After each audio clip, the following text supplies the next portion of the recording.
Hi friends, welcome to our channel Easy Abiatrix. இன்னைக்கு இந்த வீடியோல சிஸ்டம் ஆஃப் லீனியர் ஈக்குவேஷன்ஸோட கன்சிஸ்டன்சி எப்படி கண்டுபிடிக்கிறது அப்படிங்கிறது தான் இந்த வீடியோவில் நம்ம டிஸ்கஸ் பண்ண போகிறோம். ஸோ இது ரொம்ப ரொம்ப இம்பார்ட்டண்டான ஒரு கான்செப்ட் 12th மேக்ஸை பொறுத்த வரைக்கும். அதுவும் சாப்டர் 1ல் இந்த லேம்டா மியூ கண்டுபிடிக்கிற ப்ராப்ளம்ஸ் உண்டு இல்லைங்களா, கே கண்டுபிடிக்கிறது, இது எல்லாமே இந்த மெத்தடை பேஸ் பண்ண ப்ராப்ளம்ஸ் தான். ஸோ இது ரொம்ப ரொம்ப இம்பார்ட்டன்ட். இன்னொன்று சொல்லணும்னா, நம்ம லாஸ்ட் வீடியோவில் பார்த்த காசியன் எலிமினேஷன் மெத்தட் தான் இது எல்லாத்துக்குமே பேஸ். நான் அப்போவே நான் சொல்லியிருப்பேன் இந்த மெத்தட் ரொம்ப ரொம்ப இம்பார்ட்டண்டான மெத்தட் அப்படிங்கிறது. ஓகேங்களா? ஸோ அதுக்கான ரீசன் இதுதான். ஸோ அதனால இந்த மெத்தட் ரொம்ப ரொம்ப இம்பார்ட்டன்ட் 12th மேக்ஸில். ஓகேங்களா? ஸோ அதனால கண்டிப்பாக அந்த வீடியோவை லாஸ்ட் வரை வாட்ச் பண்ணுங்க. ஸோ இன்னைக்கு நம்ம நான் ஹோமோஜீனஸ் லீனியர் ஈக்குவேஷன்ஸோட கன்சிஸ்டன்சி செக் பண்ணுறத பார்க்க போகிறோம். ஸோ நான் ஹோமோஜீனஸ்க்கும் ஹோமோஜீனஸ்க்கும் என்ன டிஃபரன்ஸ் அப்படிங்கிறத அந்த வீடியோவில் டிஸ்கஸ் பண்ணுறேன். கன்சிஸ்டன்ட் இன்கன்சிஸ்டன்ட்னா என்ன, அதே மாதிரி unique solution, infinitely many solution, no solution, இதெல்லாமே எப்படி கண்டுபிடிக்கிறது, அது எல்லாமே இந்த வீடியோவில் நான் டீட்டெயிலாக டிஸ்கஸ் பண்ணுறேன். நிறைய சின்ன சின்ன ஐடியாஸ் அண்ட் ட்ரிக்ஸும் அந்த வீடியோவில் இன்க்ளூட் பண்ணியிருக்கேன். அதே மாதிரி இந்த வீடியோவில் 3 மெத்தட்ஸ்க்கும், அதாவது நான் சொன்னேன் இல்லைங்களா, unique solution, infinitely many solution, no solution, இந்த மூணுத்துக்குமான த்ரீ ப்ராப்ளம்ஸ் நான் கொடுத்துருக்கேன். ஓகேங்களா? சால்வ் பண்ணியிருக்கேன், டிஸ்கஸ் பண்ணியிருக்கேன். லாஸ்ட்டாக ஒரு ஒர்க் அவுட்காக ஒரு ப்ராக்டிஸ் ப்ராப்ளமும் கொடுத்துருக்கேன். ஸோ அதையும் நீங்கள் கண்டிப்பாக ட்ரை பண்ணி ஆன்சர் என்னங்கிறத கமெண்ட் பண்ணுங்க. ஓகேங்களா? ஸோ இதை தான் இந்த வீடியோ உங்களுக்கு ரொம்ப யூஸ்ஃபுல்லான ஒரு வீடியோவாக இருக்கும்னு நினைக்கிறேன். ஸோ வாங்க வீடியோக்குள்ளே போகலாம். இன்னும் நம்ம சேனலை சப்ஸ்கிரைப் பண்ணாமல் இருக்கீங்கன்னா மறக்காம கீழே இருக்கிற red colour subscribe button click பண்ணிக்கோங்க. பக்கத்தில் இருக்கிற பெல் ஐக்கானையும் கிளிக் பண்ணிக்கோங்க. அந்த வீடியோ உங்களுக்கு யூஸ்ஃபுல்லாக இருந்ததுன்னா லைக் பண்ணிட்டு உங்கள் ஃப்ரெண்ட்ஸ்க்கும் ஷேர் பண்ணுங்க. வாங்க வீடியோக்குள்ளே போகலாம். ஓகே, ஸ்டார்ட் பண்ணலாமா? ஸோ சிஸ்டம் ஆஃப் லீனியர் ஈக்குவேஷன்ஸோட கன்சிஸ்டன்சி அதாவது நம்ம செக் பண்ண போகிறோம் யூசிங் ரேங்க் மெத்தட். ஓகேங்களா? ஸோ ரேங்க் மெத்தட்னா ஒன்றுமே இல்லை, கொடுத்துருக்கிற அந்த ஈக்குவேஷன்ஸை ரோ எக்கிலான் ஃபார்முக்கு கன்வெர்ட் பண்ணணும். எக்கிலான் ஃபார்ம் நான் லாஸ்ட் கிளாஸ்லேயே சொல்லியிருந்தேன் இல்லைங்களா, அந்த ட்ரையாங்கிள் 0 கொண்டு வருவோம் இல்லைங்களா, ஸோ அந்த மாதிரி கொண்டு வரதான் எக்கிலான் ஃபார்ம். ஸோ ஒன்ஸ் அதை கொண்டு வந்த பிறகு ரேங்க் கண்டுபிடிக்க போகிறோம். ஸோ என்னங்கிறத நான் டீட்டெயிலாக டிஸ்கஸ் பண்ணுறேன், பட் இதுதான் ஜென்ரல் ஐடியா. சரிங்களா? ஸோ இதில் 2 செட் ஆஃப் மாடல் இருக்கு. அதாவது லீனியர் ஈக்குவேஷன்ஸ்லயே நான் ஹோமோஜீனஸ் லீனியர் ஈக்குவேஷன்ஸ், அதே மாதிரி ஹோமோஜீனஸ் லீனியர் ஈக்குவேஷன்ஸ் ரெண்டு என்ன இருக்கு. இது ரெண்டுத்துக்கு என்ன டிஃபரன்ஸ்ங்கிறத நான் ப்ராப்ளம் வரும்போது நான் உங்களுக்கு எக்ஸ்பிளைன் பண்றேன். சரிங்களா? ஓகே, ஸோ இன்னைக்கு நம்ம பார்க்கறது நான் ஹோமோஜீனஸ் லீனியர் ஈக்குவேஷன்ஸ். இது படிச்சிட்டீங்கனாலே உங்களுக்கு போதும். ஹோமோஜீனஸ் சாதா ஒரு கான்செப்டா உங்களுக்கு போயிடும். சரிங்களா? ஓகே, இதுல இந்த ரோச் கேப்பிலி தியரம்ங்கிறது என்னங்கிறத பாத்துக்கோங்க. மேபி ஸ்டேட் ரோச் கேப்பிலி தியரம் அப்படிங்கிறது ஒரு 2 மார்க்ல கூட கேட்கலாம். மற்றபடி இந்த கான்செப்ட்ல இந்த தியரம் ரொம்ப ரொம்ப பேஸ். ஓகேங்களா? ஸோ இந்த தியரம் என்ன சொல்லுது அப்படின்னா, ஒரு சிஸ்டம் ஆஃப் லீனியர் ஈக்குவேஷன்ஸ் கொடுத்துருப்பாங்க. ஸோ இந்த ஃபார்ம்ல தான் இருக்கும். நான் இந்த மேட்ரிக்ஸ் இன்வர்ஷன் மெத்தட்ல சொல்லியிருப்பேன். A X equal to B. ஏங்கிறது கோஎஃபிஷியன்ட் மேட்ரிக்ஸ், எக்ஸ்ங்கிறது அன்னோன் மேட்ரிக்ஸ், பிங்கிறது கான்ஸ்டன்ட் மேட்ரிக்ஸ். இதை மேட்ரிக்ஸ் இன்வர்ஷன் மெத்தட்ல டிஸ்கஸ் பண்ணியிருப்பேன் இல்லைங்களா? ஸோ இந்த ஃபார்மேட்ல தான் உங்களுக்கு அந்த செட் ஆஃப் லீனியர் ஈக்குவேஷன்ஸ் கொடுத்துருப்பாங்க. கரெக்டா? ஸோ இந்த set of linear equations is consistent. இந்த வார்த்தை இம்பார்ட்டன்ட் பார்த்துக்கோங்க. Is consistent. எப்போ கன்சிஸ்டன்ட் அப்படின்னா, rank of A will be equal to rank of A bar B.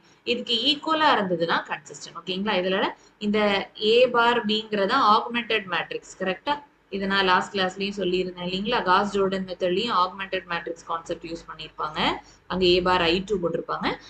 போன கிளாஸ் அதாவது காசியன் எலிமினேஷன் மெத்தட்ல இதுதான் கண்டுபிடிச்சிருப்போம் இல்லைங்களா, A bar B, அதாவது ஆகுமெண்டட் மேட்ரிக்ஸ். சரிங்களா?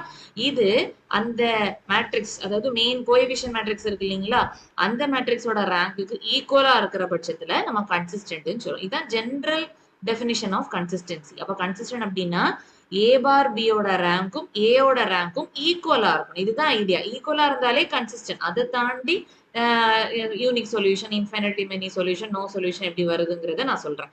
மற்றபடி ஈக்குவலா இருந்தாலே அது கன்சிஸ்டன்ட். ஓகேங்களா? அப்ப ஈக்குவலா இல்லைன்னா இன்கன்சிஸ்டன்ட். அவ்வளவுதான். ஓகேங்களா? அப்ப விஷயம் என்ன? ரேங்க் ஆஃப் A பார் பிக்கு ஈக்குவலா இருந்ததுன்னா அது கன்சிஸ்டன்ட். ஈக்குவலா இல்லை அப்படின்னா அது இன்கன்சிஸ்டன்ட். அவ்வளவுதான் விஷயம். பாயிண்ட் புரியுதா? ஓகேங்களா? இந்த ஈக்குவலா இருந்தா கன்சிஸ்டன்ட்னு சொல்றேன் இல்லைங்களா, இதுல 2 கேஸ் உண்டு. ஓகேங்களா? அந்த 2 கேஸ் என்னங்கிறத நான் அடுத்த ஸ்லைட்ல நான் சொல்றேன். இப்போதைக்கு இதுதான் ஜெனரல் ஐடியா ஆஃப் கன்சிஸ்டன்சி. ஓகேங்களா? இது படிச்சுக்கலாமா? நான் இதுல இன்னொரு டேட்டாவும் நான் ஆட் பண்றேன். என்னன்னா, இந்த பிங்கிறது நான் என்ன சொன்னேன், கான்ஸ்டன்ட் மேட்ரிக்ஸ் சொன்னேன். கான்ஸ்டன்ட் என்ன, அந்த கொடுத்துருக்கிற அந்த 3 ஈக்குவேஷன்ல ரைட் ஹேண்ட் சைட்ல இருக்கிற நம்பர்ஸ். கரெக்டா இல்லையா? இப்ப ரைட் ஹேண்ட் சைட்ல இந்த மாதிரி ஒரு 3 டிஃபரெண்ட் நம்பர்ஸ் இருக்குன்னு வச்சுக்கோங்களேன். இந்த மாதிரி இருக்கலாம். இந்த மாதிரி இருந்துச்சுன்னா அதுதான் நான் ஹோமோஜீனஸ். ஓகேங்களா? அதுதான் என்னது, நான் homogeneous. Suppose right hand side ஃபுல்லாவே 0 ஆயிடுச்சு அப்படின்னா அதை தான் ஹோமோஜீனஸ்ன்னு சொல்றோம். ஓகேங்களா, புரியுதா? இதான் விஷயம். அதாவது பி மேட்ரிக்ஸ் கம்ப்ளீட்டா 0 மேட்ரிக்ஸா இருந்ததுன்னா அது ஹோமோஜீனஸ், நாட் ஈக்குவல் டு 0 மேட்ரிக்ஸா இருந்ததுன்னா அது நான் ஹோமோஜீனஸ். இதுதான் டிஃபரன்ஸ். புரியுதா? இப்ப சப்போஸ் இப்படி இருக்குன்னு வைங்களேன், ஒரு இடத்துல 0 இருக்கு, ஒரு இடத்துல -1 இருக்கு, ஒரு இடத்துல 0 இருக்கு. விச் மீன்ஸ் இதுவும் நான் ஹோமோஜீனஸ் தான். பாயிண்ட் புரியுதா? ஏதாவது ஒரு நம்பர் நான் 0 நம்பரா இருந்தாலே அது நான் ஹோமோஜீனஸ் தான். மூணுமே 0வா இருக்கணும் ரைட் ஹேண்ட் சைட்ல, அப்படின்னா தான் அது ஹோமோஜீனஸ் சொல்றோம். ஹோமோஜீனஸ் நம்ம நெக்ஸ்ட் கிளாஸ்ல நம்ம பார்க்கலாம். இன்னைக்கு நம்ம பார்க்க போறது நான் ஹோமோஜீனஸ் லீனியர் ஈக்குவேஷன்ஸோட கன்சிஸ்டன்சி செக் பண்றது. ஓகேங்களா? இப்போ நெக்ஸ்ட். ஓகே, ஸோ இப்போ ஆல்ரெடி நான் சொன்னேன் கன்சிஸ்டன்ட்லயே ரெண்டெண்ணம் இருக்குன்னு சொன்னேன் இல்லைங்களா, அதை பத்தி தான் நம்ம டிஸ்கஸ் பண்ண போறோம். சப்போஸ் இப்போ உங்களுக்கு 3 ஈக்குவேஷன் கொடுத்துருக்காங்க, அதாவது எக்ஸ் ஒய் செட்ல கொடுத்துருக்காங்கன்னு வச்சுக்கோங்களேன். அப்போ நம்பர் ஆஃப் அன்னோன்ஸ் என்னது 3, கரெக்டா? அப்போ நம்பர் ஆஃப் அன்னோன்ஸ் 3, அதாவது n ஈக்குவல் டு 3. ஓகேங்களா, n ஈக்குவல் டு என்னது 3ன்னு வச்சுக்கோங்களேன். Okay, n equal to 3 number of unknowns, அதாவது x y z are x1 x2 x3 இந்த மாதிரி கூட இருக்கலாம். ஓகேங்களா, சரி. இப்போ அந்த ஏயோட ரேங்க் ஏ பார் பியோட ரேங்க்கு ஈக்குவலா இருந்தாலே கன்சிஸ்டன்ட் தான், அது உங்களுக்கு தெரியும். கரெக்டா ஈக்குவலா இருந்தா அந்த நம்பர் ஆஃப் அன்னோன்ஸ்க்கும் அது கரெக்டா இருந்ததுன்னு வச்சுக்கோங்களேன். ஓகே, சோ அப்படின்னா அந்த system of equations is obviously consistent தான். ஈக்குவலா இருந்தாலே கன்சிஸ்டன்ட் தான். இதுல இன்னொரு வார்த்தை நீங்க இப்ப படிக்க வர்றது யூனிக் சொல்யூஷன், அவ்வளவுதான். ஓகேவா? யூனிக் சொல்யூஷன்னா ஒரு சொல்யூஷன் தான். எக்ஸுக்கு ஒரு நம்பர் தான் கிடைக்கும், ஒய்க்கு ஒரு நம்பர் தான், இசட்டுக்கு ஒரு நம்பர் தான் கிடைக்கும். அது மாறாது. இதுதான் யூனிக் சொல்யூஷன் சொல்றது. புரியுதா? அப்போ ரேங்க் ஆஃப் ஏ பார் பிக்கு ஈக்குவலா இருந்து the number of unknowns-க்கு ஈக்குவலா இருந்ததுன்னா the system of equations is consistent and as a unique solution. ஓகேவா? இப்ப நம்பர் ஆஃப் unknowns 3ங்கும் போது ரேங்க் ஆஃப் ஏயும் 3-ஆ இருக்கணும், ரேங்க் ஆஃப் ஏ பார் பியும் 3-ஆ இருக்கணும். அதே நேரம் நம்பர் ஆஃப் unknowns நான் ஆல்ரெடி சொன்னேன் 3. ஸோ இது எல்லாமே 3-ஆ இருக்கிற பட்சத்துல கன்சிஸ்டன்ட் யூனிக் சொல்யூஷன் போட்டுட்டு காசியன் எலிமினேஷன்ல எப்படி நம்ம பேக் சப்ஸ்டிடியூஷன் யூஸ் பண்ணி எக்ஸ் ஒய் இசட் கண்டுபிடிச்சோம், ஞாபகம் இருக்கு இல்லைங்களா? ஓகேவா? அந்த மெத்தட் யூஸ் பண்ணி எக்ஸ் என்ன ஒய் என்ன இசட் என்னன்னு டிக்ளேர் பண்ணிட்டா அவ்வளவுதான். ஓகேவா, புரியுதா? இது ரெண்டாவது கேஸ். ஓகேவா, இது ஃபர்ஸ்ட் கேஸ் ஆச்சா? இப்போ ரெண்டாவது கேஸ் என்னன்னா அதே மாதிரி ஈக்குவல் தான். ஓகேவா, ஏயோட ரேங்க்கும் ஏ பார் பியோட ரேங்க்கும் ஈக்குவல் தான். ஆனா 3 இல்லாம 2 வந்தாலோ அல்லது 1 வந்தாலோ இந்த செகண்ட் கேஸ்க்குள்ள மாட்டிடும். சொல்றது புரியுதா? ஓகேவா, சரியா? இதுக்கு நான் அகைன் ரிப்பீட்டா நான் வரேன். இப்ப தேர்ட் கேஸ் பாத்தீங்கன்னா ஒருவேளை ரேங்க் ஆஃப் ஏ ஒரு நம்பர் 3 வருதுன்னு வச்சுக்கோங்களேன், rank of A bar B 2 வருதுன்னு வச்சுக்கோங்களேன், அது ரெண்டுமே நாட் ஈக்குவல் கேஸ்க்குள்ள மாட்டிடும். கரெக்டா? இந்த மாதிரி அதோட ரெண்டுத்தோட ரேங்குமே ஈக்குவலாவே இல்லைங்கிற பட்சத்துல நீங்க யோசிக்கவே வேண்டாம். The system of equations is inconsistent and has no solution. அதுக்கு சொல்யூஷனே கிடையாது. ஸோ நோ சொல்யூஷன் போட்டு நீங்க போயிட்டே இருக்கலாம். எக்ஸ் என்ன ஒய் என்ன இசட் என்னன்னு கண்டுபிடிக்க முடியாது. சொல்றது புரியுதா? ஓகேவா? இப்போ coming to second case. Second கேஸ்ல ஒரு விஷயம் நீங்க ஞாபகத்துல வச்சுக்க வேண்டியது என்னன்னா, அதை டீட்டெயிலா நான் சொல்றேன். செகண்ட் கேஸை நான் டீட்டெயிலா சொல்றேன். என்னன்னா ரேங்க் ஆஃப் ஏ பார் பிக்கு ஈக்குவலா வந்துருச்சு. கரெக்டா? ஆனா அது நம்பர் ஆஃப் அன்னோன்ஸ், அதாவது இப்போ 3ன்னு வச்சுக்கோங்களேன். ஃபார் எக்ஸாம்பிள் என்னக்கு 3 இருக்கு, நம்பர் ஆஃப் அன்னோன்ஸ் 3, அதாவது எக்ஸ் ஒய் இசட் 3 வேரியபிள் இருக்குன்னு வச்சுக்கோங்க. அப்ப நம்பர் ஆஃப் அன்னோன்ஸ் 3-யா? ஓகேவா? பட் ஆன்சர் 3 வராம 2 வருதுன்னு வச்சுக்கோங்க, which is less than 3. அப்படிதானே? கரெக்டா இல்லையா? இந்த மாதிரி வந்ததுன்னா it comes under one parameter family. இது ஏன் ஒன் பேராமீட்டர் ஃபேமிலின்னு சொல்றோங்கிறத ப்ராப்ளம் வரும்போது நான் உங்களுக்கு எக்ஸ்பிளைன் பண்றேன். ஓகேங்களா? ஸோ ஒன் பேராமீட்டர் ஃபேமிலின்னு சொல்றோம். விச் மீன்ஸ் ஏதாவது ஒரு வேரியபிள், மேக்ஸிமம் இசட் தான் எடுத்திருப்பாங்க, இசட்டை டீன்னு எடுத்திருப்பாங்க. ஓகேவா? அப்போ Y in terms of T வரும். ஓகேவா? எக்ஸும் இன் டர்ம்ஸ் ஆஃப் டி வரும். இந்த மாதிரி லாஸ்டா ஃபைனல் ஆன்சர் வரும். ஸோ ஒரு வேரியபிள், அதாவது ஒரு பேராமீட்டர், டீங்கிற பேராமீட்டர்லயே எக்ஸ் ஒய் இசட் அமைஞ்சிருக்கும். ப்ராப்ளம் வரும்போது உங்களுக்கு புரியும். அதுதான் ஒன் பேராமீட்டர் ஃபேமிலி. ஓகேங்களா? In case rank of A பார் பிக்கு ஈக்குவலா வந்துருச்சு. ஓகே, ஆனா 1 வந்திருக்கு, which is again less than 3 தான். ஆனா 1 வந்திருக்கு. கரெக்டா? சோ இப்படி வரும்போது இத 2 பேராமீட்டர் ஃபேமிலின்னு சொல்றோம். ஓகேவா? 2 பேராமீட்டர் ஃபேமிலின்னு சொல்லுவோம். which means இதோட அர்த்தம் என்னன்னா இசட் டீன்னு டிக்ளேர் பண்ணுவாங்க. புட் இசட் ஈக்குவல் டு டீன்னு போடுவாங்க, ஒய்யை எஸ்ன்னு போடுவாங்க. இது நம்ம அசம்ஷன்ஸ். இங்க எப்படி இசட்டுக்கு டீன் போட்டோமோ இங்க ஒய்க்கு எஸ் இசட்டுக்கு டீன் போட்டு இந்த இத எக்ஸோட ஈக்குவேஷன்ல போடுவோம். So X will be a function of s and t ஆ இருக்கும். புரியுதா? இங்க y will be a function of t and x is also a function of t ன்னு இருக்கும். ஆனா இந்த 2 parameter family வரும்போது x will be a function of 2 parameters s and t. அதனாலதான் இதை 2 parameter ஃபேமிலின்னு சொல்றோம். ஓகேங்களா? ஓரளவுக்கு இப்போ உங்களுக்கு ஒன் பேராமீட்டர் ஃபேமிலினா டூ பேராமீட்டர் ஃபேமிலினான்னு தெரிஞ்சா போதும். ப்ராப்ளம் வரும்போது இது டீட்டெயிலா உங்களுக்கு புரியும் ஏன் இதை இப்படி சொல்றாங்கிறது. ஓகேங்களா? சரி, எனிவே இது கம்ஸ் அண்டர் கன்சிஸ்டன்ட் கேஸ் தான். ஏன்னா 2 ரேங்க்கும் ஈக்குவலா இருந்தாலே கன்சிஸ்டன்ட் தான். ஆனா இந்த மாதிரி நம்பர் ஆஃப் அன்னோன்ஸ்க்கு லெஸ்ஸா வரும்போது அதோட சொல்யூஷன் என்னவா இருக்கும்னா இன்ஃபைனைட்லி மெனி சொல்யூஷன். இதுதான் சொல்யூஷன் சொல்ல முடியாது. லைக் ஃபர்ஸ்ட் கேஸ் மாதிரி சொல்ல முடியாது. நீங்க இந்த சொல்யூஷன் பார்க்கும்போதே உங்களுக்கு தெரியும்னு நினைக்கிறேன். ஏன்னா எக்ஸ் என்னது ஃபங்க்ஷன் ஆஃப் டி, டி வச்சு ஒரு இக்குவேஷன் மாதிரி தான் உங்களுக்கு கிடைக்கும். அதே மாதிரி தான் இங்க. ஓகேங்களா? இங்கேயுமே அதே மாதிரி தான். Y depends on s. So எஸ்ங்கிறது எனி ரியல் நம்பரா இருக்கலாம். சும்மா நம்ம ஒரு ரேண்டமா போடுற ஒரு பேராமீட்டர் தான் இந்த எஸ் அண்ட் டி எல்லாமே. புரியுதா? அப்ப எஸ்க்கு நீங்க 1 போட்டீங்கன்னா உங்களுக்கு ஆன்சர் சொல்யூஷன் மாறும். டீக்கு ஒரு நம்பர் வேற நம்பர் போட்டீங்கன்னா அதுக்கு சொல்யூஷன் மாறும். ஸோ ஏகப்பட்ட சொல்யூஷன்ஸ் இருக்கும். அதனாலதான் இன்ஃபைனைட்லி மெனி சொல்யூஷன்ஸ் சொல்றாங்க. புரியுதா? ஓகேவா? ஸோ இதுதான் ஜென்ரல் ஐடியா. ஓகேங்களா? ஸோ இப்போ மொத்தத்தையும் கன்சாலிடேட் பண்ணும்போது 3 கேஸ் இருக்கு. ரேங்க் ஆஃப் ஏ பார் பிக்கு ஈக்குவலா வந்து number of unknowns க்கு equal ஆகுதுன்னா the system of equations is consistent and has unique solution. So x equal to y equal to z equal to எழுதிடலாம் using Gaussian elimination method படிச்சோம் last classல. அது use பண்ணி எழுதிடலாம். இது ரெண்டாவது case. rank of a bar b க்கு equal தான். ஆனா less than என்ன வரும். கரெக்டா? இதுலயுமே இப்ப சப்போஸ் n க்கு 3னா நான் சொல்லியிருப்பேன். சப்போஸ் n 1 இருக்கிற பட்சத்துல ஓகே ஃபர்ஸ்ட் n 1 இல்ல சாரி அந்த கிடைச்சிருக்கிற ரேங்க் இருக்கு இல்லீங்களா அந்த ரேங்க் உங்களுக்கு 2 இருக்கிற பட்சத்துல which is less than 3 அப்ப அத 1 parameter family ன்னு சொல்லுவாங்க. ஓகேவா? இது 1 கிடைச்சதுன்னா அகைன் less than 3 தான் பட் ரெண்டு வேரியபிள பாராமீட்டருக்கு போடுற மாதிரி இருக்கும். so which is called as 2 parameter family ன்னு சொல்லுவாங்க. so இதோட கன்சிஸ்டன்சி பார்க்கும்போது கன்சிஸ்டன்ட் தான் but infinitely many solutions அப்படின்னு எழுதிடலாம். புரியுதா? இப்போ மூணாவது கேஸ். இதே ரேங்க் ஏயோட ரேங்க் ஏ பார் பியோட ரேங்குக்கு ஈக்குவலாவே இல்லை அப்படிங்கிற பட்சத்துல விஷயம் க்ளோஸ், சாப்டர் க்ளோஸ், இன்கன்சிஸ்டன்ட், அதே நேரம் நோ சொல்யூஷன் சொல்லி முடிச்சிடலாம். நோ சொல்யூஷன் அப்படின்னு சொல்லி முடிச்சிடலாம். ப்ராப்ளம் புரியுதா? ஓகேவா? இதுதான் அந்த 3 கேஸ். ஓகேவா? இது தெரிஞ்சதுன்னா உங்களுக்கு இந்த இந்த எக்ஸசைஸ் மட்டும் இல்லாம ஹோமோஜீனஸ் இதுக்கு அடுத்தடுத்த எக்ஸசைஸ் எல்லாமே கிளியர் ஆகும். இதுதான் ஜென்ரல் ஐடியா. இதே கான்செப்ட் உங்களுக்கு இன்ஜினியரிங் மேத்ஸ்லயும் உங்களுக்கு ஹெல்ப் பண்ணும்.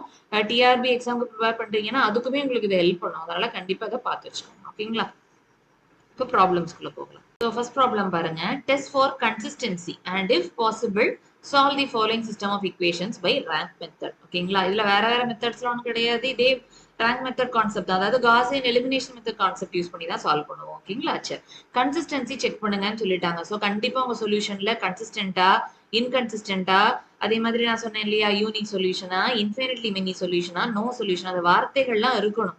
ஓகேங்களா? அதுக்கு தனி மார்க் அலாட் பண்ணியிருப்பாங்க. அதை மைண்ட்ல வச்சுக்கோங்க. சரிங்களா? சரி, இப்போ ஃபர்ஸ்ட் மெத்தட் ஃபர்ஸ்ட் ஸ்டெப் என்னன்னா augmented matrix A bar B கண்டுபிடிக்கிறது. ஓகேங்களா? ஓகே, ஸோ இதெல்லாம் நான் ஏகப்பட்ட டைம் நான் சால்வ் பண்ணிட்டேன். உங்களுக்கு இது புதுசா இந்த வீடியோ பாக்குறீங்கன்னா கண்டிப்பா நம்ம பழைய வீடியோஸ் எல்லாத்தையுமே வாட்ச் பண்ணுங்க. ஸோ கண்டினியூஷனா உங்களுக்கு ஹெல்ப் பண்ணும். ஓகேங்களா? சரி, அப்போ ஆக்மெண்டட் மேட்ரிக்ஸ் கண்டுபிடிக்க போறோம். ஓகேவா? ஸோ ஃபர்ஸ்ட் கோஎஃபிஷியன்ட் மேட்ரிக்ஸ் எழுதிருவீங்கல்ல. அப்போ 1 -1 அதுக்கு பிறகு 2, அதே மாதிரி இங்க 2 1 4, அடுத்தது இங்க 4 -1 1, கரெக்டா? அதுக்கு பிறகு ஆக்மெண்டட் இல்லைங்களா? அப்போ பார் போட்டு அதே மாதிரி இந்த சைட் கான்ஸ்டன்ட் ரைட் ஹேண்ட் சைட்ல இருக்கிறது இல்லையா, 2 7 4.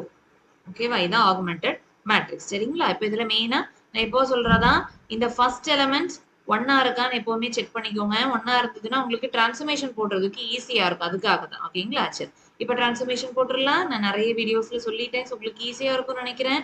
இது ரெண்டுத்தையுமே 0 ஆக்கணும் ஃபர்ஸ்ட். நெக்ஸ்ட் இதை 0 ஆக்கணும். இதான் நம்ம டார்கெட். அதாவது இந்த 3 எலிமெண்ட், அதாவது இந்த ட்ரையாங்கிள் ஷேப்ல வர 3த்தையுமே நீங்க 0 ஆக்கணும். அதுக்காக இந்த 2வையும் 4ஐயும் ஒரே ஸ்டெப்ல 0 ஆக்கிடுவீங்க. அடுத்து இந்த -1 0 ஆக்குவீங்க. இந்த டிரான்ஸ்ஃபர்மேஷன் நடக்கும்போது மேபி வேற சில எலிமெண்ட்ஸும் 0 ஆகலாம். ஆகுறதுனால கன்சிஸ்டன்சி மாறலாம், சொல்யூஷன்ஸ் சேஞ்ச் ஆகலாம். இதுதான் ஜென்ரல் ஐடியா. புரியுதா உங்களுக்கு? ஓகேவா? ஸோ இதுக்கான கான்செப்ட் தான் நம்ம பார்க்க போறோம். ஓகே, சரி, இப்போ டிரான்ஸ்ஃபர்மேஷன் எழுதலாம். ஸோ எப்பவுமே இந்த ஃபர்ஸ்ட் எலிமெண்ட் ரெஃபரன்ஸா வச்சு தான் நீங்க 0 ஆக்குவீங்க. அதுக்காக டிரான்ஸ்ஃபர்மேஷன் தான் போடுவீங்க. ஓகே, ஸோ டைரக்டா எழுதிடலாம் நினைக்கிறேன் டிரான்ஸ்ஃபர்மேஷன்.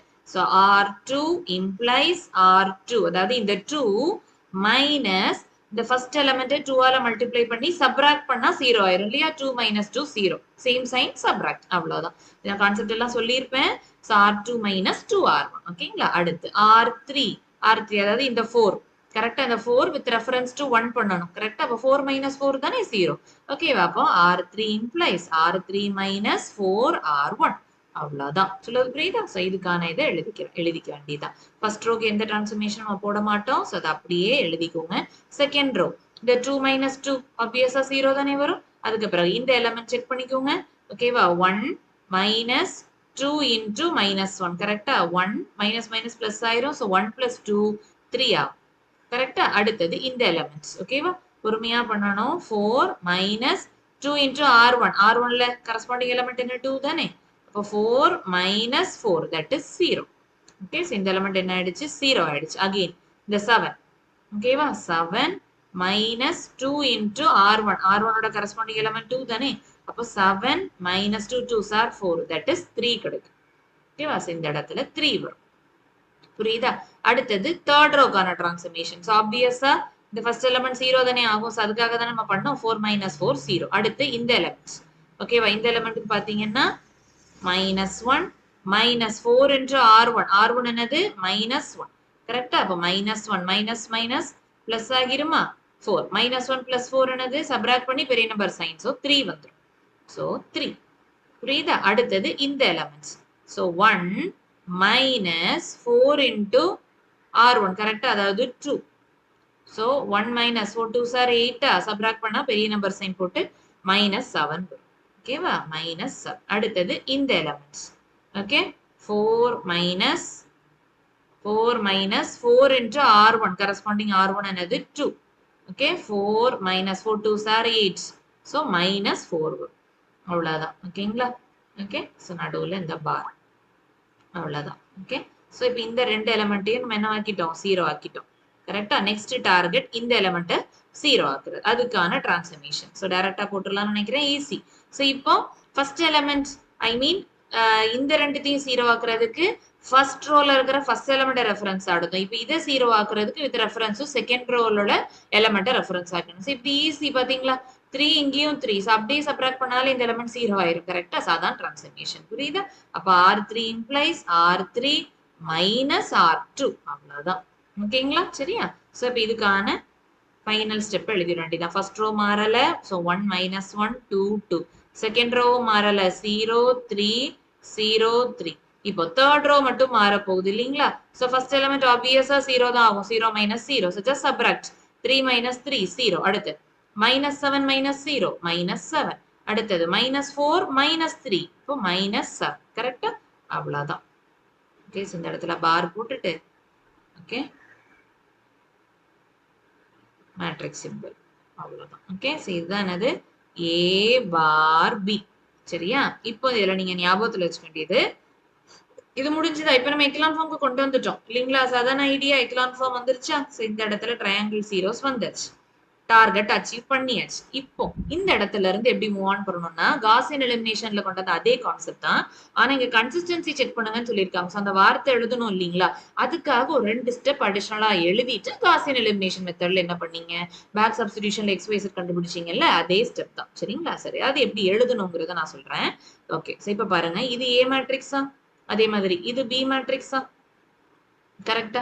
இது ஃபுல்லாவே என்னது? ஏ பார் பி. கரெக்டா? இது ஏ பார் பி. இப்போ நீங்க என்ன பண்ணணும்னா, மொத்த ஏ பார் பி அதாவது அந்த ஆக்மெண்டட் மேட்ரிக்ஸ் மொத்தத்துக்கும் ஒரு ரேங்க் கண்டுபிடிங்க. என்ன வரும்? Rank of A bar B. என்ன வரும்? Rank of A bar B. இப்போ ரேங்க் எப்படி கண்டுபிடிக்கிறது? ஓகேங்களா? தெரியாதவங்களுக்கு சொல்றேன். ரேங்க்னா என்னன்னா number of non zero rows. ரேங்க்னா என்னது? Number of non zero rows. அதாவது ஒரு ரோல ஒரு எலமெண்ட் நான் ஜீரோ எலமெண்டா இருந்தாலே அந்த ரோவை நான் ஜீரோ ரோன்னு எடுத்துக்கலாம். நான் ஜீரோ எலமெண்ட்னா புரியுதுல்ல? ஜீரோ தவிர வேற எந்த நம்பர் இருந்தாலுமே it is considered as a non zero row. புரியுதா? ஓகேவா? எல்லா எலமெண்ட்டும் ஜீரோ ஆயிடுச்சுன்னா அது ஜீரோ ரோ. ஓகேங்களா? புரியுதா? ஓகேவா? அப்ப நான் ஜீரோ ரோஸ் எத்தனை இருக்குன்னு பாருங்க. இது நான் ஜீரோ ரோஸ் 1. நான் ஜீரோ ரோஸ் 1, நான் ஜீரோ ரோஸ் 1. கரெக்டா? அப்ப மொத்தம் எத்தனை நான் ஜீரோ ரோ? 3 நான் ஜீரோ ரோஸ் இருக்கு. கரெக்டா? அதுதான் A bar B யோட ரேங்க். சொல்லுது புரியுதா? ஒருவேளை இந்த -7ம் 0 ஆகி இந்த -7ம் 0 ஆச்சுன்னா அப்ப இது 0 ரோ ஆகிரும். கரெக்டா இல்லையா? அப்போ ரேங்க் உங்களுக்கு 2 ஆயிரும். சொல்லுது புரியுது இல்ல? இதுதான் நான் ஜீரோ ரோஸோட மீனிங். சரி, இப்போ A bar B யோட ரேங்க் கண்டுபிடிச்சிட்டீங்களா? இப்போ இந்த A ய மட்டும் பாருங்க. ஓகேவா? இந்த A யோட ரேங்க மட்டும் கண்டுபிடிங்க. புரியுதா? ஓகே. சோ இந்த மேட்ரிக்ஸ மட்டும் ஃபோக்கஸ் பண்ணி இதானே A மேட்ரிக்ஸ், இதுக்கு மட்டும் ரேங்க் கண்டுபிடிங்க. ஓகேங்களா? அப்ப இது 1, அடுத்தது 2, அடுத்தது 3. கரெக்டா? ஏன்னா இது -7 இருக்கு. கரெக்டா? ஒரு நான் ஜீரோ எலிமெண்ட் இருந்தாலே இது நான் ஜீரோ ரோ தான். சொல்லுது புரியுதா? இத்தனை ஜீரோஸ் இருக்குல்ல அப்படின்னு நினைக்க கூடாது. ஒரு நான் ஜீரோ எலிமெண்ட் இருந்தாலே இது நான் ஜீரோ ரோ தான். அப்போ A யோட ரேங்க் என்ன வந்துருச்சு? 3 வந்துருச்சு. கரெக்டா? அப்போ ரேங்க் ஆஃப் A அதுவும் என்னதான்? 3 தான். கரெக்டா? ரேங்க் ஆஃப் A அதுவும் என்னதான்? 3 தான். இது ரெண்டுமே ஈக்குவல் ஆயிடுச்சு. கரெக்டா? புரியுதா? அப்போ therefore rank of A equal to rank of A bar B equal to 3. இதுதானே number of unknowns. கரெக்டா? இப்படி வந்ததுன்னா நான் எப்படி எழுதணும்னு சொன்னேன்? therefore system of equations is consistent. ஓகேவா? consistent and has unique solution and has an unique solution. இந்த வார்த்தை கண்டிப்பா இருக்கணும். கன்சிஸ்டன்ட்ங்கிற வார்த்தை இருக்கணும், யூனிக் சொல்யூஷன்ங்கிற வார்த்தை இருக்கணும். இதை ஹைலைட் பண்ணிட்டு அடுத்தது காசியன் எலிமினேஷன் மெத்தட் யூஸ் பண்ணி XYZ கண்டுபிடிக்க போறோம். அவ்வளவுதான். So Gaussian elimination method use பண்ணி எப்படி கண்டுபிடிச்சோம்? அந்த XYZ மேல ட்ரேஸ் பண்ணி ஈக்குவல் டு போட்டு ஈக்குவேஷன் எழுதணும் இல்லைங்களா? அதே மாதிரி தான். ஓகேங்களா? அப்ப இது X ரோ, X காலம், இது Y காலம், இது Z காலம். கரெக்டா? ஈக்குவல் டு போட்டு இந்த கான்ஸ்டன்ட் மேட்ரிக்ஸ் அப்படியே எழுதிட வேண்டியதான். எழுதலாமா? ஆல்ரெடி நான் சொல்லியிருப்பேன், அப்படியே பேக்ல இருந்து எழுதிட வேண்டியதான். இதான ஃபைனல் ஸ்டெப். சரி, இந்த ஃபைனல் ஸ்டெப்பை பார்த்துக்கோங்க. ஓகேங்களா? சரி, இந்த ஃபைனல் ஸ்டெப்ல இருந்து மேட்ரிக்ஸ் எழுதணும். ஓகேங்களா? சரி, எழுதிடலாமா? ஸோ மைனஸ் வேணா இந்த மேட்ரிக்ஸை திருப்பி வேணா எழுதிக்கிறேன். A bar B equal to okay 1 minus 1 1 minus 1 2 2. அடுத்தது 0 3 0 3. அடுத்தது 0 0 -7 -7. ஓகே. சோ இதுல இருந்து ஈக்குவேஷன் எழுத போறோம். ஓகேவா? சோ இது எப்படி எழுதுறது? இது x, இது y, இது z. இது கான்ஸ்டன்ட் டேர்ம். கரெக்ட்டா? ஈக்குவல் டு போட்டு எழுதுவீங்க. ஓகே. அப்ப 1 into x x minus 1 into y y plus 2z equal to 2. கரெக்ட்டா? அதே மாதிரி அடுத்த ஈக்குவேஷன் 0x இல்லைங்களா? அதை விட்டுறலாம். அடுத்த 3y z 0. so 3y equal to 3. இதுல இருந்தே டைரக்டா உங்களுக்கு கிடைச்சிருச்சு லக்கிலி. so y க்கு 1. கரெக்ட்டா? அடுத்தது third one x 0 y 0. so z மட்டும் எழுதிட்டா போதும். -7 z equal to -7. Minus minus cancel ஆயிரும். z கேன்சல் என்னது அகைன் 1. புரியுதா? அவ்வளவுதான். இந்த ரெண்டுத்தையுமே எடுத்து அப்படி பேக் சப்ஸ்டிடியூஷன் இல்ல, இதுல கொண்டு சப்ஸ்டிடியூட் பண்ணணும். அப்ப x minus y plus 2z equal to 2x minus y ஓட வேல்யூ 1 plus 2 into z ஓட வேல்யூ 1 equal to 2. கரெக்டா? x minus 1 plus 2 equal to 2. இந்த 2 கட் ஆயிரும்.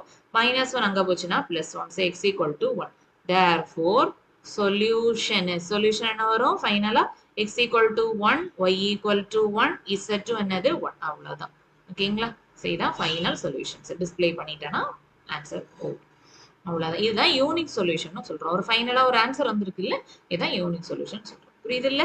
சோ மத்தபடி காஸியன் எலிமினேஷன் மெத்தட் அதெல்லாம் ஓகே தான். பட் இந்த ஸ்டெப் கன்ஃபார்மா எழுதிக்கணும். Consistent unique solution, rank equal, இந்த வார்த்தைகள்லாம் இருக்கும். ஓகேங்களா? ஓகே, நெக்ஸ்ட் செகண்ட் ப்ராப்ளம் பாருங்க. சோ இது அதே மெத்தட் தான், அதே ஹெட்டிங் தான், டெஸ்ட் தி கன்சிஸ்டன்சி அந்த மாடல் தான். அதே மாதிரி ரைட் ஹேண்ட் சைட் பாருங்க, நம்பர் தான் இருக்கு. கரெக்டா? சோ இது non homogeneous system of linear equations தான். எல்லாத்துலயும் 0 வந்ததுன்னா ஹோமோஜீனியஸ் கீழ வந்துரும். பட் இதே ப்ரொசீஜர் தான், ப்ராப்ளம் இல்ல. சரிங்களா? சரி, இப்போ இந்த ப்ராப்ளத்துல கன்சிஸ்டன்டா இன்கன்சிஸ்டன்டா என்ன சொல்யூஷன் செக் பண்ணலாம். அதுக்கு முன்னாடி இந்த ப்ராப்ளத்துல எப்பவுமே ரைட் ஹேண்ட் சைடு எல்லாம் பக்காவா இருக்கா, ஈக்குவேஷன்ல எதையாவது காமனா எடுக்க முடியுமான்னு ஒரு கண்ணு பாருங்க. இதுல பாருங்க, இந்த செகண்ட் ஈக்குவேஷன்ல பாருங்க, எல்லாமே 3 ஆல டிவைட் ஆகிற நம்பர்ஸ் இல்லையா? சோ ஒரு 3 ஆல டிவைட் பண்ணிக்கலாமா? அப்ப இங்க என்ன வந்துரும்? 2x minus 1 plus z equal to 6 3 ஆல டிவைட் பண்ணா 2. கரெக்டா? அதே மாதிரி இதையுமே 2 ஆல டிவைட் பண்ணிக்கலாமா? அப்ப 2x minus y plus z equal to 4 2 ஆல டிவைட் பண்ணா 2. அதே மாதிரி இந்த ஈக்குவேஷன்ல எதையுமே காமனா எடுக்க முடியாது. சோ அதை அப்படியே எழுதிக்கலாம். சோ இதான் அந்த ஃபைனல் 3 ஈக்குவேஷன்ஸ் நம்ம ப்ராப்ளத்துக்கு எடுத்துக்க போறது. ஓகேவா? சோ இதுக்கு பிறகு நீங்க கண்டினியூ பண்ணிக்கலாம்ப்பா. Augmented matrix A bar B. சரியா, கண்டுபிடிக்கலாமா? 2 minus 1 1, 2 minus 1 1, 2 minus 1 1. இதுல ஒரு விஷயம் கவனிச்சீங்களா? அப்புறம் ரைட் ஹேண்ட் சைட் பாருங்க, 2 2 2. இதுல காமனா வெளியில எடுத்த பிறகு ஒரு விஷயம் கிளியரா தெரியுது. என்னன்னா 3 ஈக்குவேஷனுமே ஒரே ஈக்குவேஷன் தான். தெரியுதா? இப்படி வந்தாலே இது இன்ஃபினிட்டி மெனி சொல்யூஷன்ஸ்குள்ளதான்ப்பா வரும். ஓகேவா? நீங்க ப்ராப்ளம் பார்த்தோனே கண்டுபிடிச்சிடலாம். அது நோக்கி தான் அந்த ப்ராப்ளம் போகும்னு சொல்லிட்டு. ஸோ அதனால உங்களுக்கு ரேங்க் என்ன மாரி வருங்கிறது உங்களுக்கு இப்பவே புரிஞ்சிருக்கும். கண்டிப்பா லெஸ் தேன் 3 தான். ஏன்னா நம்பர் ஆஃப் அன்னவுன்ஸ் இங்க என்னது 3 இல்லையா? அப்ப மேபி 2 வரலாம் அல்லது 1 வரலாம். ஓகே, அது என்னங்கிறத நம்ம டிஸ்கஸ் பண்ண போறோம். ஸோ இந்த டிரான்ஸ்ஃபர்மேஷனும் ரொம்ப ஈஸி. இல்ல நீங்க ஃபர்ஸ்ட் எலிமெண்ட் 1 வரணும்னு நீங்க யோசிக்க கூட வேண்டாம். ஏன்னா 3மே ஒரே ஈக்குவேஷன் தான். ஸோ இது அப்படியே சப்ராக்ட், இது அப்படியே சப்ராக்ட் போட்டாலே உங்களுக்கு 0 ஆயிரும். கரெக்டா புரியுதா? அப்ப R2 implies R2 minus R1, R3யும் அதே தான். R3 minus R1 முடிஞ்சுது. வேலை முடிஞ்சுது, அவ்வளவுதான். ஸோ ஃபர்ஸ்ட் ரோ மாறாதா? 2 minus 1 1 2. அதே மாதிரி செகண்ட் ரோ அப்படியே subtract. 2 minus 2 0, minus 1 plus 1 0, 1 minus 1 0, 2 minus 2 0. இங்கே அதே தான். ஏன்னா சேம் செட் ஆஃப் எலிமெண்ட்ஸ் தானே. ஸோ எல்லாமே என்ன ஆயிரும் உங்களுக்கு? 0 ஆகிரும். புரியுதா? அவ்வளவுதான். எக்கலான் ஃபார்ம் ரீச் பண்ணிட்டோமா? ஓகேவா? எல்லாத்துக்குமே இந்த எக்கலான் ஃபார்ம் தான். ஸோ எக்கலான் ஃபார்ம் கொண்டு வரது அந்த டிரான்ஸ்ஃபர்மேஷன் அப்ளை பண்ணும்போது லக்கிலி உங்களுக்கு இது எல்லாமே 0 ஆயிடுச்சு. ஓகேவா? பட் நம்ம டார்கெட் அது கிடையாது. எக்கலான் ஃபார்ம் தான். பட் நம்ம லக்குக்கு எல்லாம் 0 ஆயிடுச்சு. ஓகேவா? சரி, இப்போ இந்த இடத்துல இருந்து எப்படி மூவ் ஆன் பண்றது? நான் அங்க சொன்ன மாதிரியே தான். ஓகேவா? இது என்னது? ஏவா? இது ஏ மேட்ரிக்ஸ், இது பி மேட்ரிக்ஸ். இது மொத்தத்துக்கும் ஏ பார் பி. ஸோ ஏ பார் பிக்கு ரேங்க் கண்டுபிடிங்க. அப்புறம் ஏக்கு ரேங்க் கண்டுபிடிங்க. ஓகேவா? சொல்லுங்க. ஏக்கு ரேங்க் என்னது? இந்த ஏ மேட்ரிக்ஸா மட்டும் பார்க்கணும். இந்த ஏ மேட்ரிக்ஸா மட்டும் பாருங்க. Number of non zero rose இல்லையா? ஓகேவா? ஒரு எலமெண்ட் நான் ஜீரோ எலமெண்ட் இருந்தாலே இது நான் ஜீரோ ரோ தான். அப்ப இது கண்டிப்பா நான் ஜீரோ ரோ தானே. 1. இதுல எல்லாம் 0. அப்ப இது எடுக்க கூடாது. இதுலயும் எல்லாம் 0 எடுக்க கூடாது. அப்ப number of non zero rose எத்தனை? ஒன்னே ஒண்ணுதான். அப்ப ரேங்க் ஆஃப் ஏ என்னது? ஒண்ணுதான். புரியுதா? அப்ப ரேங்க் ஆஃப் ஏ என்னது? 1. சரியா? இப்ப rank of A bar B, அதாவது இந்த மொத்த மேட்ரிக்ஸையும் சேர்த்து rank of A bar B. Again first row பாருங்க. இந்த 2வையும் சேர்த்து பார்க்கணும். புரியுது இல்ல? சோ இந்த ஃபர்ஸ்ட் ரோ பாருங்க. நான் ஜீரோ ரோ தானே 1. இது பாருங்க, எடுக்க கூடாது. இத பாருங்க, எடுக்க கூடாது. புரியுதா? ஏன்னா மேபி இந்த இடத்துல ஒரு நம்பர் வந்துருச்சுன்னு வைங்களேன். அப்ப இந்த இடத்துல rank of A bar B உங்களுக்கு 2 ஆயிரும். சொல்லுது புரியுது இல்ல? அதனாலதான் தனித்தனியா பொறுமையா கண்டுபிடிங்க. நான் ஜீரோ ரோஸ் பொறுமையா பாருங்க. ஓகேவா? அப்ப ரேங்க் ஆஃப் ஏ பார் பியோட வேல்யூ என்னதான்? அதே 1 தான். புரியுதா? அப்ப ரேங்க் ஆஃப் ஏ பார் பியும் 1 தான். தெரியுதா? இதுல இருந்து என்ன எழுதலாம்? ரேங்க் ஆஃப் ஏ ஈக்குவல் தான். ஆனா 1 வந்துருச்சு, which is less than 3. Number of அன்னோன்ஸை விட கம்மியா வந்துருச்சு. கரெக்டா? சோ இப்படி வந்துச்சுன்னா, நான் ஆல்ரெடி சொன்னேன், இப்படி வந்துச்சுனாலே உடனே என்ன எழுதிடணும்? therefore system of equations is equal தானே. அதனால கண்டிப்பா கன்சிஸ்டன்ட் தான். அதுல எந்த மாற்றமும் இல்ல. and has infinitely many solution. புரியுதுல்ல?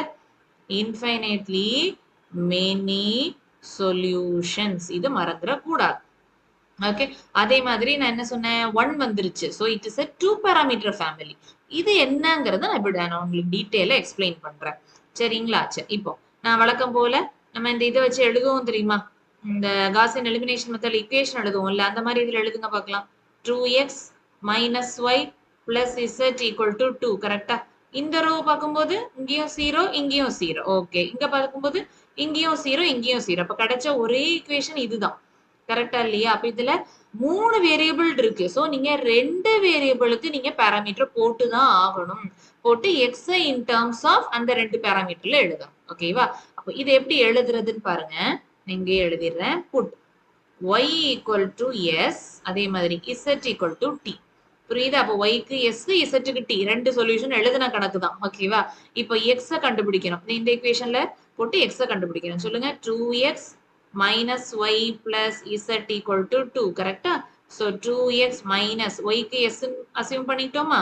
z க்கு 2 t அசியூம் பண்ணிட்டோமா? equal to 2. ஓகேவா? அப்போ x கண்டுபிடிக்கணும்ப்பா, அவ்வளவுதான். அப்ப எல்லாத்தையும் அந்த சைடு கொண்டு போயிருங்க. ஆல்ரெடி அங்க 2 இருக்கா? மைனஸ் s அங்க போச்சுன்னா பிளஸ் s ஆகும். பிளஸ் t அங்க போச்சுன்னா மைனஸ் t ஆகும். x தானே வேணும். அப்ப x equal to 2 அப்படி டிவைட் ஆயிரும். அப்ப 1/2 into 2 plus s minus t. அவ்வளவுதான். x கண்டுபிடிச்சாச்சா? y ஆல்ரெடி நம்ம அசியூம் பண்ணிக்கிட்டோம். இதுதான் ஃபைனல் சொல்யூஷன். புரியுதா? ஓகேவா? சோ சொல்யூஷனை டிஸ்ப்ளே பண்ணிட்டா போதும். therefore solution is x equal to 1/2 into மொத s எழுதுங்க. ஓகே, அடுத்த t எழுதுங்க. so s minus t அடுத்த நம்பர் எழுதுங்க. ஓகேவா, 2 கமா y க்கு என்ன ஆன்சர் s, z க்கு என்ன ஆன்சர் t. அவ்வளவுதான். இதுல s உம் t உம் தான நம்ம போட்டுருக்கிற பாராமீட்டர்ஸ் இல்லையா? அப்போ where s, t belongs to R, அதாவது ரியல் நம்பர் செட். அவ்வளவுதான். புரிஞ்சுதா? இதுதான் ஃபைனல் சொல்யூஷன். இதனாலதான் ரெண்டு பேராமீட்டர் யூஸ் பண்ணியிருக்கோம். தெரியுதா உங்களுக்கு? எஸ்ஸும் டீயும் ரெண்டு பேராமீட்டர் யூஸ் பண்ணியிருக்கோம். சார் ரேங்க் இந்த மாதிரி 1 வந்ததுன்னா ரெண்டு பேராமீட்டர் யூஸ் பண்றோம். அதனாலதான் இதை 2 பேராமீட்டர் ஃபேமிலின்னு சொல்றோம். இப்போ புரியுதுன்னு நினைக்கிறேன். ஓகேவா? புரியுது? சரியா? சப்போஸ் இதே ப்ராப்ளம்ல, இதே மாதிரி ப்ராப்ளம்ல ரேங்க் 2 வந்துருச்சு, அதுவும் லெஸ் தேன் 3 தான். கரெக்டா? அந்த மாதிரி ப்ராப்ளம்ல இசட்டுக்கு மட்டும் நீங்க டீன் போடுவீங்க. ஓகேவா? பேக் சப்ஸ்டிடியூஷன் போயிட்டு ஒய்க்கு நீங்க அந்த ஒய் ஈக்குவேஷன் இருக்கும் இல்லைங்களா, அதுல இசட்டுக்கு பதிலா டி போட்டு ஒரு ஈக்குவேஷன். அது மாதிரி எக்ஸ் ஈக்குவேஷன்ல அதே மாதிரி ஒய்யையும் இசட்டையும் போட்டு டீல மட்டும் உங்களுக்கு சொல்யூஷன் வரும். அதனாலதான் அது 1 பேராமீட்டர் ஃபேமிலின்னு சொல்லுவோம். ஓகேவா? இங்க எஸ் அண்ட் டி 2 பேராமீட்டர் இருக்கிறதுனால 2 பேராமீட்டர் ஃபேமிலின்னு சொல்றாங்க. புரியுது இல்ல? ஓகேங்களா? இதான் ரெண்டாவது மாடல். ஓகே, இப்ப தேர்ட் மெத்தட் பாருங்க. Third problem. இது எந்த மெத்தட்ல வருதுன்னு சொல்லிட்டு செக் பண்ணிக்கலாம். வழக்கம் போல ஏதாவது நம்பரை வெளியில எடுக்க முடியுதான்னு பாருங்க. ரைட் ஹேண்ட் சைடுல நம்பர் கரெக்டா இருக்கான்னு செக் பண்ணுங்க.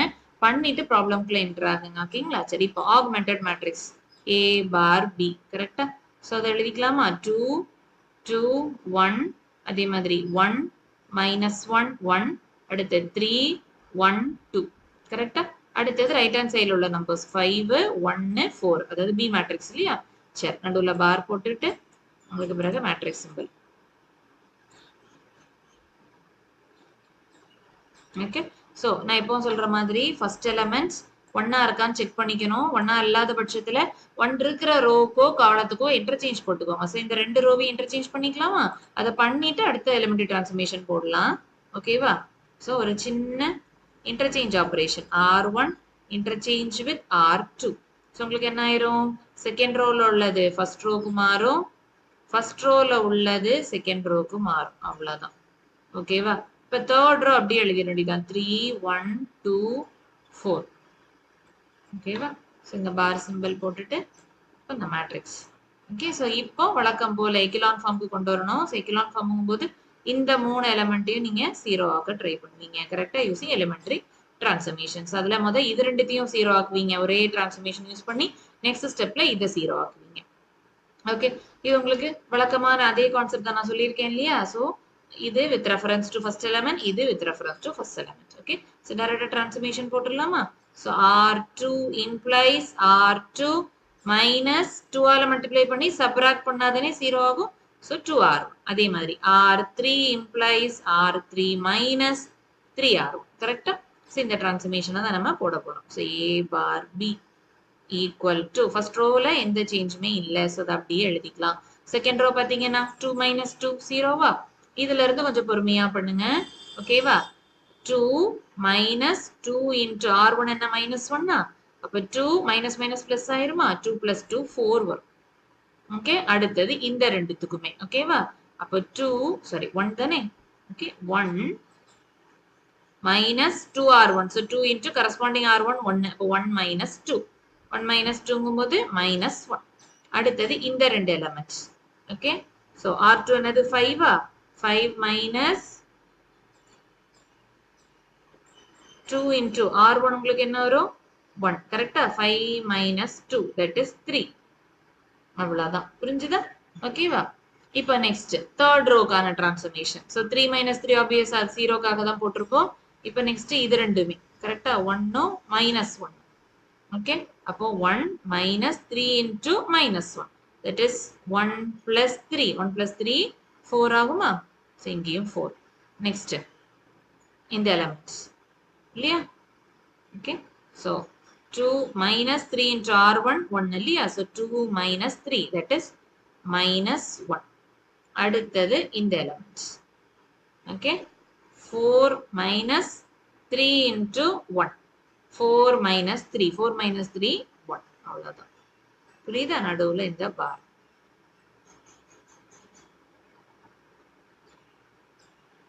ஓகேவா? சரியா? இப்போ இது ரெண்டுத்தையும் 0 ஆக்கிட்டோம். இப்போ நெக்ஸ்ட் டார்கெட் இதை 0 ஆக்குறது. கரெக்டா? with reference to second row உள்ள elements. கரெக்டா? So இதுக்கு transformation பார்த்தோன்னே உங்களுக்கு தெரிஞ்சிரும். இது ரெண்டுத்தையும் அப்படியே subtract பண்ணாலே 0 ஆயிரும். கரெக்டா இல்லையா? So அந்த transformation போட்டுக்கலாம். கரெக்டா? R3 implies R3 minus R2. அவ்வளவுதான். சரியா? So first rowல எந்த சேஞ்சுமே கிடையாது. செகண்ட் ரோக்குமே எந்த சேஞ்சுமே கிடையாது. தேர்ட் ரோ அப்படியே subtract with second row. 0 minus 0 0, 4 minus 4 0, minus 1 minus of minus 1 ஆயிரும். So minus 1 plus 1 again 0. இந்த இடத்துல subtract பண்ணும்போது 1 minus 3 minus 2 வரும். இந்த இடத்துல உங்களுக்கு ஒரு நம்பர் வந்துருச்சு. தெரியுதா? ஓகே, இந்த இடத்துல உங்களுக்கு ஒரு நம்பர் வந்துருச்சு. ஓகே, ஸோ இப்போ வழக்கம் போல செக் பண்ணுங்க. இப்போ இது ரோ எக்லான் ஃபார்ம் வந்துருச்சு இல்லைங்களா? ஓகேவா? ஸோ இப்போ செக் பண்ணுங்க. இது என்னது? ஏ மேட்ரிக்ஸ், இது பி மேட்ரிக்ஸ், இது ஏ பார் பி மேட்ரிக்ஸ் இல்லையா? இப்போ ஒவ்வொன்றுத்துக்கும் ரேங்க் கண்டுபிடிங்க. உங்களுக்கு இது என்ன மாடல்குள்ள வரும்னு தெரிஞ்சிடும். ஓகேங்களா? முதல் ரேங்க் ஆஃப் ஏ என்னன்னு கண்டுபிடிங்க. ஏ மேட்ரிக்ஸை மட்டும் ஃபோக்கஸ் பண்ணி number of non zero rose. இதானே ஏ மேட்ரிக்ஸ். ஸோ 1, அதுக்கு பிறகு 2, இது கம்ப்ளீட்டா 0 ஆயிடுச்சு. ஸோ இது நான் ஜீரோ ரோ கிடையாது. அப்ப number of non zero rose 2 தான். அப்ப ரேங்க் ஆஃப் ஏ இஸ் 2. புரியுதா? இதே மாதிரி rank of A bar B கண்டுபிடிங்க. மொத்த மேட்ரிக்ஸையும் கன்சிடர் பண்ண போறோம் இல்லையா? மொத்தமா. அப்ப number of non zero row 1, 2, அதுக்கு பிறகு இங்க -2 வந்ததுனால இதுவும் is considered as a non-zero row தான்.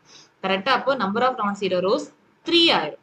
புரியுதா? Number of non-zero rows equal to 3. இதுல இருந்து என்ன தெரியுது? rank of A not equal to rank of A bar B. கரெக்டா?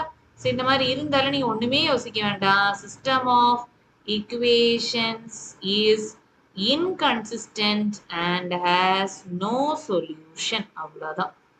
And has no solution. முடிஞ்சது. அவ்வளவுதான். சொல்யூஷனே கிடையாது. ஸோ நீங்க கண்டுபிடிக்கணுங்கிற கஷ்டமும் கிடையாது. முடிஞ்சுதா? ஓகேவா? ஸோ இதுதான் அந்த 3 மெத்தட்ஸுமே நான் கவர் பண்ணியிருக்கேன். ஓகேங்களா?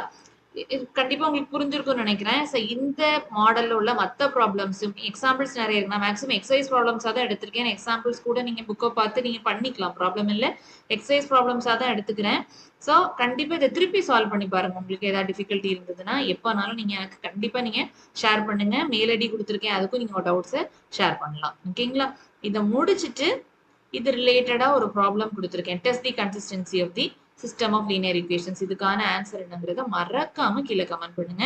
அதே மாடல் தான். 4 ஈக்குவேஷன் இருக்குன்னு பயப்படாதீங்க. எனிவே எக்லான் ஃபார்முக்கு கொண்டு வரணும். அவ்வளவுதான். ஓகேங்களா? அந்த எக்லான் ஃபார்முக்கு கொண்டு வந்துட்டீங்கனாலே இதே மெத்தட ஃபாலோ பண்ணி செக் பண்ணிக்கலாம். இதுக்கான ஆன்சர் என்னங்கிறத மறக்காம கீழே கமெண்ட் பண்ணுங்க. இதுக்கு நெக்ஸ்ட் வீடியோல நம்ம லாம்டா மியூ கண்டுபிடிப்போம் தெரியுமா? அது ரொம்ப ரொம்ப இம்பார்ட்டன்ட் மாடல். லாம்டா மியூ எப்படி கண்டுபிடிக்கிறது, கே எப்படி கண்டுபிடிக்கிறது, இந்த செட் ஆஃப் ப்ராப்ளம்ஸ் நம்ம நெக்ஸ்ட் வீடியோல பார்க்கலாம்.